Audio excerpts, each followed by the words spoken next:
A woman I had never met would one day carry me 6 blocks in her arms so I would not have to wake up. That part comes later.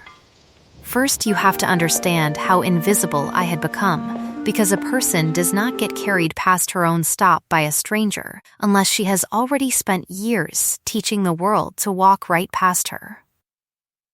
My name is Ren Castellan. I was 27 the year everything changed, and I had been deaf since I was 6, since a fever no one caught in time turned the whole world down to nothing. I read lips. I read rooms. I read numbers the way other people read faces, and at Halverson and Cray Accounting, on the 4th floor of a building with a broken elevator button that nobody had fixed in 3 years. I read the Kestrel Freight ledger and found $11,000 that should not have existed. I wrote it on a sticky note and put it on Griggs's desk before the Monday meeting, because that was faster than waiting for someone to face me and mouth the words slowly, the way they always did, as if volume were the problem and not distance. Griggs held the note up in the meeting like a magic trick. Someone on the team caught this, he told the partners, and did not look at me once. Marcus caught my eye across the table and mouthed, "That's yours," and I nodded, and nothing else happened. No promotion, no raise. Just a fruit basket for the office, and a line in Griggs's year-end report that used the word "we." I did not fight it. Fighting it cost energy I did not have. I had a second job 3 nights a week, tutoring a retired judge's grandson in algebra for cash that went straight into an envelope marked Dell, because my sister was 2 semesters from a nursing degree, and tuition did not care how tired I was. I had a gray cardigan I wore so often my coworkers joked it had tenure.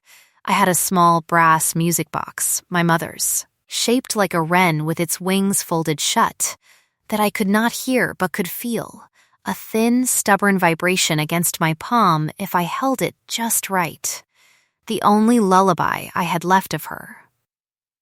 That was the woman who boarded the 11:40 train home the night everything started, exhausted, underpaid, invisible on purpose, because invisible was safer than another lifetime of people mouthing "never mind" when they got tired of repeating themselves. The car was nearly empty. I sat near the doors out of habit, clean sightlines, easy exit, a lifetime of reading rooms for threats nobody else needed to check for. A woman got on 2 stops later and sat across from me without asking, without any of the careful, performative kindness strangers usually gave once they clocked the hearing aids. She had a wool coat the color of wet slate and hands that looked like they had never once fumbled anything. She smelled, even through the stale train air, like black pepper and rain-struck stone, and something about it made my shoulders drop half an inch before I told them to. I did not plan to fall asleep. I remember thinking, distinctly, I will just close my eyes for one stop. I woke up against her shoulder with her coat draped over me like she'd done it 100 times, and the train dark and empty and moving through a tunnel I did not recognize. My stop was gone. Not almost gone. Gone 40 minutes gone, judging by the black window where lit platforms should have been sliding past. I sat up so fast the coat slid to the floor, and she caught my wrist, not hard, just enough to still me, and lifted her other hand into a shape I understood before I understood it. Sorry then, slower, spelling it out with a kind of careful, unhurried patience nobody used on me. "You were so tired, you know sign," I said out loud, my voice doing the flat thing it does when I'm startled. She shook her head, tapped 2 fingers against her own temple, only that much. Then she pulled a phone from her coat and typed instead, holding the screen where I could read it. "I didn't want to wake you. I should have. I'm sorry. Where do you live? I'll get you home. I should have been afraid. A stranger, midnight, a dead end of a train line. I wasn't." There is a kind of quiet that costs more than shouting, and hers was that kind. The quiet of someone holding something very carefully so it doesn't break. You let the train go 40 minutes past because I was asleep. I typed back. You looked like the first rest you'd had in months, she wrote. I didn't think a stop was worth more than that. I laughed before I could stop myself, and something shifted in her face that I would spend the next several weeks trying to name. When the train finally stopped for good, she did not simply walk me to a taxi. My legs had gone to pins and needles from sleeping folded wrong, and when I stumbled, she caught me under the arms and, before I could argue, lifted me clean off the ground and carried me up the platform stairs like I weighed nothing at all. I remember the cold outside air.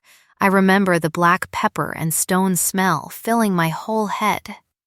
I remember thinking, in the particular mortified, grateful silence of being carried by a stranger at 1 a.m, that I did not want her to put me down. She did, eventually, gently, into the back of a car that appeared like she'd summoned it by thought alone. Before she closed the door, she pressed something into my hand, a plain card, heavy stock, 1 letter on it. Call if you ever need anything. She'd written on the fogged window in the last second before the car pulled away. I mean that. I did not know, riding home in the dark with her handwriting melting off glass, that the woman who had carried me past my stop ran an empire that half the city was afraid to look directly at. I only knew that for the first time in longer than I could remember, someone had looked at me and decided I was worth the extra 40 minutes. I put the card in my coat pocket next to my mother's music box and told myself I would probably never use it. I used it 11 days later, and not for the reason I expected. I was walking home from the tutoring job, half dead on my feet, when my phone buzzed with a message from a number I didn't recognize. This is Desmond Okafor. I work for the woman you met on the train. She would like to know if you're free to consult on a financial matter. Compensation is generous. She specifically asked for you. I stood on the sidewalk, rereading it 3 times. Not someone like you. Not an accountant. Her, I typed back 1 word, why, and the answer came fast enough that I understood. Even then, she had been waiting by the phone, because on the train, half asleep, you looked at a folder sticking out of my bag and said, "Your import numbers don't add up." You don't remember saying it. I do. I remember dreaming something like that. I hadn't known it was real. Voss Tower took up an entire block of glass and steel that seemed to disappear into the low clouds, and the lobby alone had more marble in it than the whole of Halvorsen and Cray. Des Okafor met me at security, a broad, unsmiling man who studied me for a long moment before signing, badly but earnestly, "Hello, welcome," and I understood then that someone had made him learn that on short notice. "She's rarely wrong about people," he said. Once he'd confirmed I could read his lips as easily as his hands. In 15 years, I've never seen her ask for anyone by name off the street. You should know that before you go up. The office at the top had a wall of windows and no nameplate, because apparently the woman who ran it didn't need one.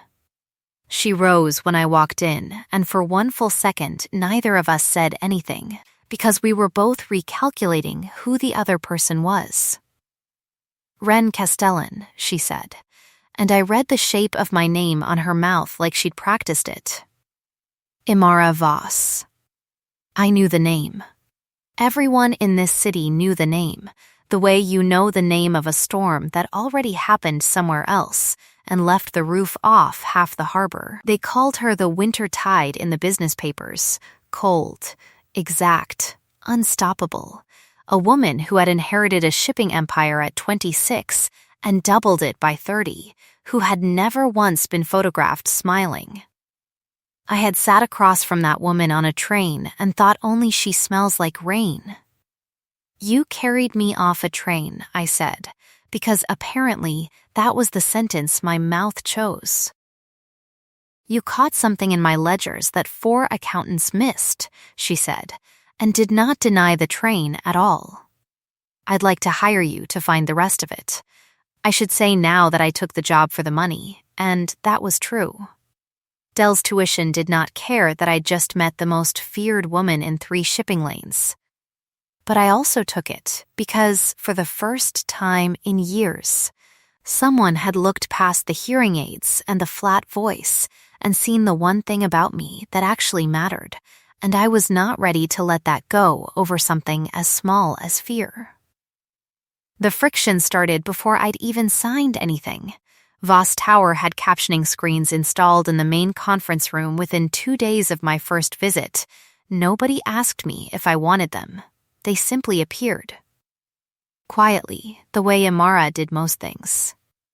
An interpreter was on retainer before I finished my first week, though half the time I waved her off because Imara had started learning the alphabet herself, slow and stubborn, practicing shapes with her hand under the desk during meetings like a woman cramming for an exam. She refused to fail in front of anyone. Not everyone welcomed it. Dorian Ashcombe, the company's chief financial officer, made his opinion known within a minute of meeting me. A smooth, silver-templed man who spoke slightly too loud and slightly too slow, as if volume were a substitute for respect.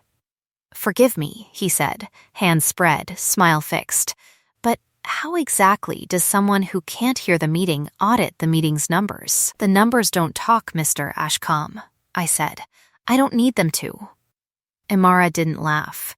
Her mouth did something small and sharp at one corner that I would later learn was the closest thing she had to it in public.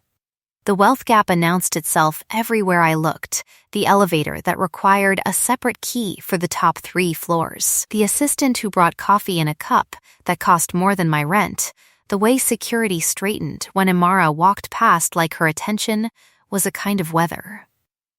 My own apartment, 400 square feet over a laundromat, had a music box on the windowsill and not much else. I did not begrudge her the distance. I cataloged it. The way I cataloged everything, filing it under things that made this temporary. She kept closing it anyway. A box of scones showed up at my apartment on a Thursday, toasted honey, from a bakery 2 neighborhoods from my old one that I'd mentioned once, in passing, on the drive home that first night, half asleep, thinking she hadn't been listening. She had been listening. She was always listening, in the specific way of someone who couldn't afford to miss anything, and had decided, apparently, that I was worth the same effort.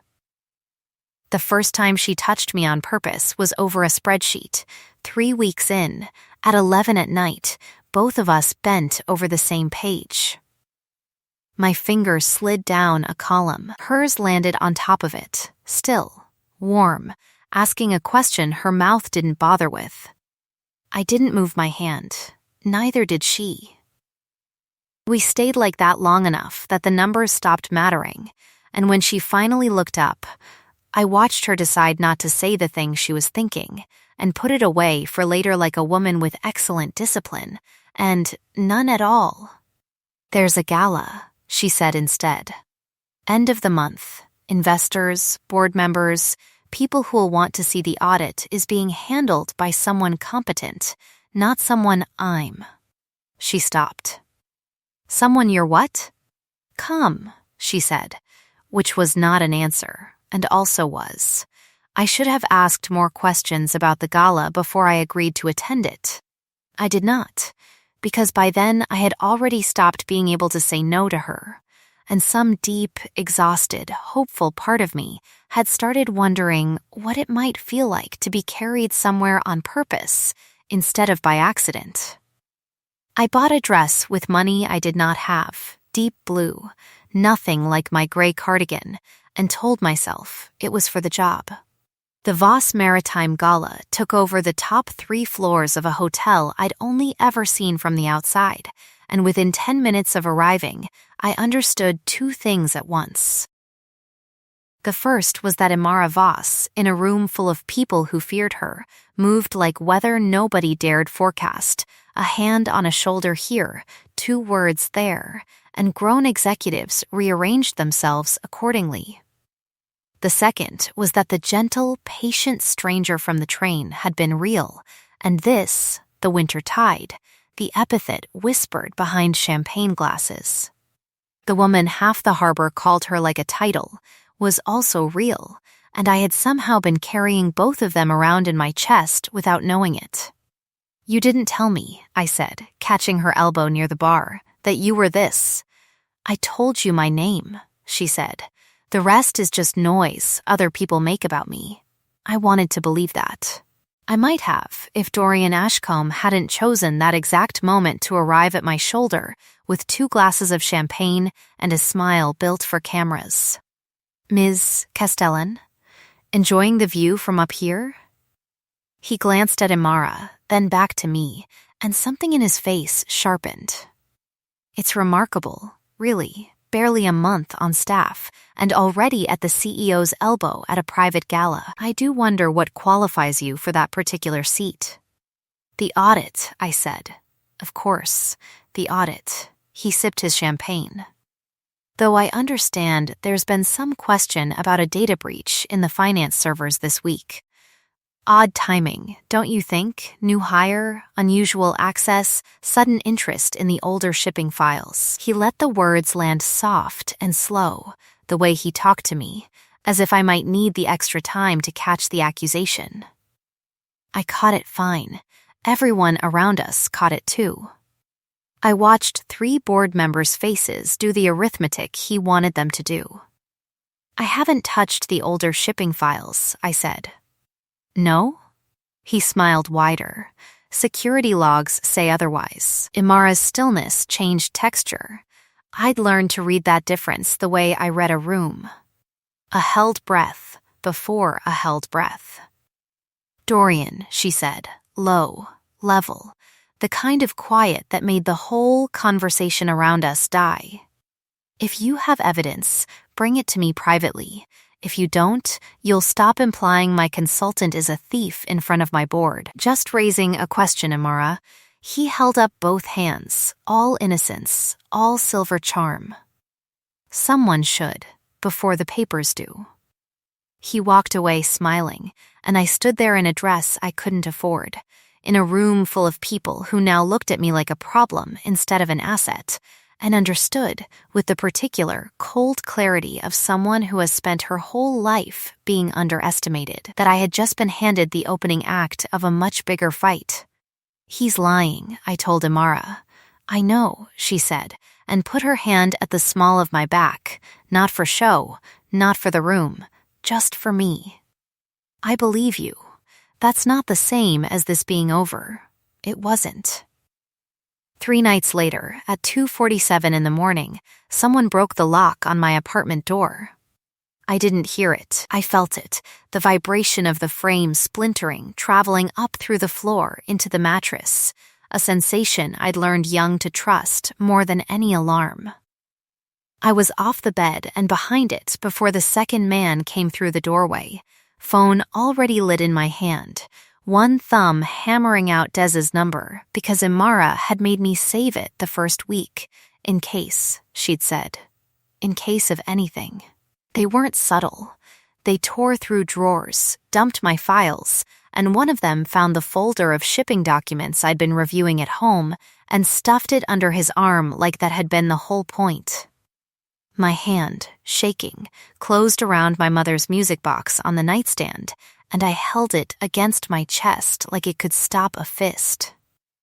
It didn't come to that. The door slammed open a second time, harder, and Imara filled the frame like she'd run the whole way, which I would learn later she had. No security detail, no car, straight from her own apartment 4 blocks over the second Dez's alert reached her. What happened next took 11 seconds. I counted them without meaning to, the way I count everything under stress. She put the first man on the floor before he'd registered she was in the room. The second swung something at her. I saw it more than heard it. A blur, a flinch, and it caught her across the ribs hard enough that she staggered a full step before she put him down, too. Then there was only the sound I couldn't hear and the silence I could feel, both men gone still on my floor, and Imara standing in the wreckage of my apartment with one hand pressed to her side, breathing hard, looking at me like I was the only thing in the room that mattered. "You're hurt," I said. "I'm fine." She wasn't. I could see it in the careful way she held herself, the way her jaw stayed tight even after Des and two others arrived to deal with the men on the floor. She wouldn't let anyone look at the ribs until she'd checked every window, every lock, every inch of the apartment with her own hands, like the danger might still be hiding somewhere she hadn't touched. "You can't stay here tonight," she said finally. I didn't argue. I packed a bag with numb hands, and the last thing I put in it, wrapped in a scarf, was the music box, because some instincts don't listen to reason. Her penthouse was warm and quiet and smelled entirely like her. Black pepper and rain-struck stone soaked into everything, and it should have felt like the wealth gap all over again, except it didn't. It felt like the inside of the coat she draped over me on the train. She insisted on a doctor for the ribs. Cracked, not broken, the physician said, and Imara waved off the sling like it was an insult. And then, once everyone had gone, she found me sitting on the edge of her enormous, unfamiliar bed, still holding the music box, shaking in the specific delayed way that comes after danger, not during it. She sat beside me. Didn't touch me first, signed slow, the handful of shapes she'd taught herself. "Safe now, you could have been killed," I said. "So could you." She turned her hand over, palm up, an offer, not a demand. "I'm not sorry I came. I put my hand in hers because I wanted to, not because I needed to, and that distinction had become the entire architecture of whatever this was between us." Her thumb moved once across my knuckles. "Tell me to stop," she said, watching my mouth so she wouldn't miss the answer, "and I will, anytime." "Always. Don't stop," I said, and meant it more than I had ever meant anything. She kissed me like she'd been rationing herself for a month and had finally run out of restraint to spend, and I felt it more than heard it. The low sound that rose in her chest when I made a small, startled noise against her mouth. A rumble I recognized without needing my ears, a purr, alpha and involuntary, and I pressed my palm flat over her sternum just to feel it keep going, the way I used to press my palm to the music box to feel my mother's song. It didn't stop there. It didn't need to. Not that night. Not with cracked ribs and a stranger's blood still drying on the floor of my old apartment. But something opened between us that hadn't been open before, a door instead of a question, and neither of us tried to close it again. We stayed up past 4, not talking about Ashcombe, not talking about the servers or the frame job or what the board would say. She told me, instead, about Elena. "My wife," she said, the words still catching slightly after 4 years, like a hinge that had never quite worn smooth. A shipping accident, that's what the report said. An explosion on the Meridian Grace, off the coast, engine failure. I believed it for 2 years. You don't believe it now. No, her jaw tightened. I found discrepancies in the maintenance logs 18 months ago. I couldn't prove sabotage. I couldn't prove anything, and every path I followed led back toward my own finance department, and I told myself I was imagining it because the alternative was unbearable. She looked at me, and for the first time since I'd met her, the winter tide had nowhere to hide. My mother built this company on the rule that control is the only thing that keeps you alive. I believed her. I built an entire life on being untouchable, and then Elena died anyway, and being untouchable didn't save either of us. And now?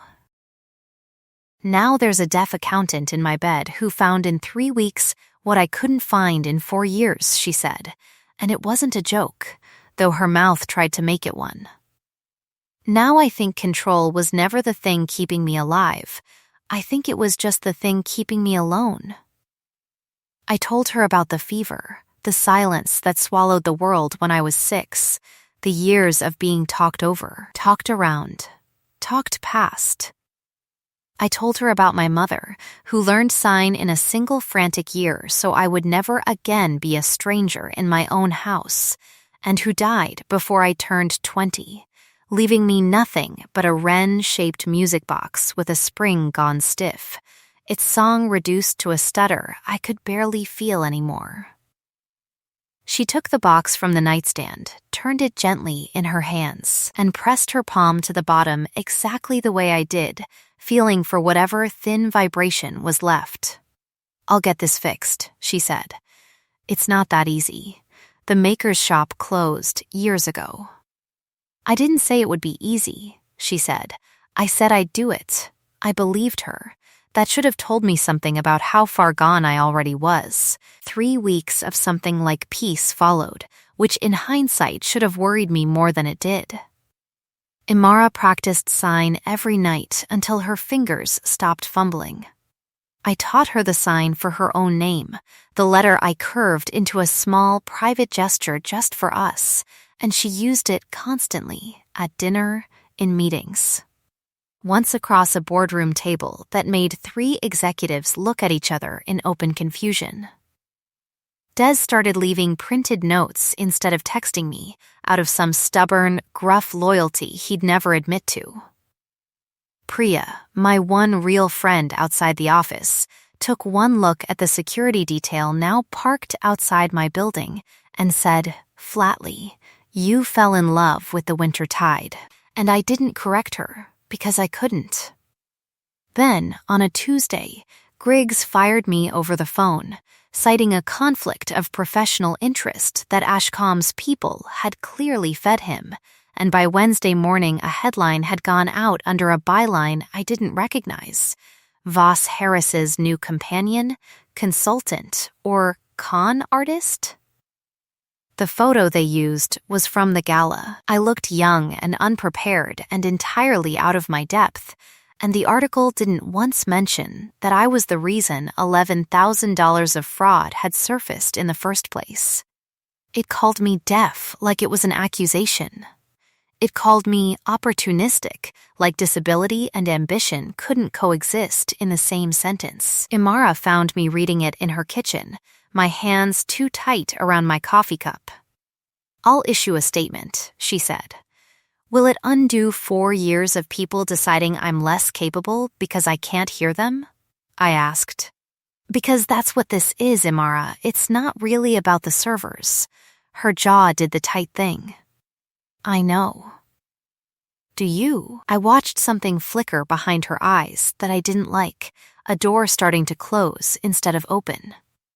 "Because right now, it looks like your board wants you to distance yourself from the deaf woman making headlines, and I need to know you're not about to do the smart, controlled winter tide thing and let them." "I would never." Her phone rang before she could finish the sentence. I watched her read whatever was on the screen, watched the color leave her face in a way that had nothing to do with me. "They have Dell," she said. The words didn't need volume to land like a blade. My sister. My sister, who knew nothing about any of this, who was 3 weeks from her nursing boards, who had never once been part of the world I'd fallen into. Ashcom's message, sent to Imara's private line like a taunt, was short. Call off the audit. Fire the accountant publicly. Or the girl doesn't finish her exams. I don't remember deciding to move.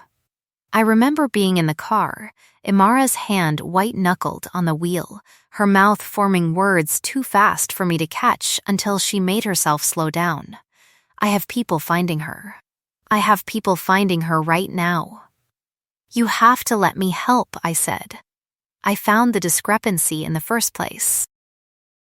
"I can find what he's hiding faster than anyone on your legal team, and every hour you spend protecting me instead of using me is an hour Dell doesn't have." She looked at me like the choice was tearing something loose in her chest. "If something happens to you, then it happens to both of us," I said, "because I am not sitting in your penthouse being safe while my sister pays for it." I want to say she argued longer. She didn't. Whatever her mother's doctrine had cost her, in that moment she chose me anyway, control and all, and turned the car toward the one place I hadn't let myself think about yet, Ashcombe's private warehouse office down by the old shipping yards, the same yards where the Meridian Grace had gone up 4 years before. I read the security footage before anyone else even got the audio pulled, lips moving silently on a grainy black and white feed, Ashcombe's own mouth shaping words to a man I didn't recognize, same as the Meridian. Make it look like an accident.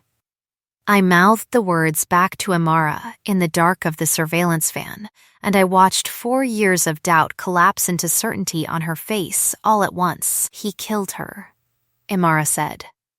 He killed Elena.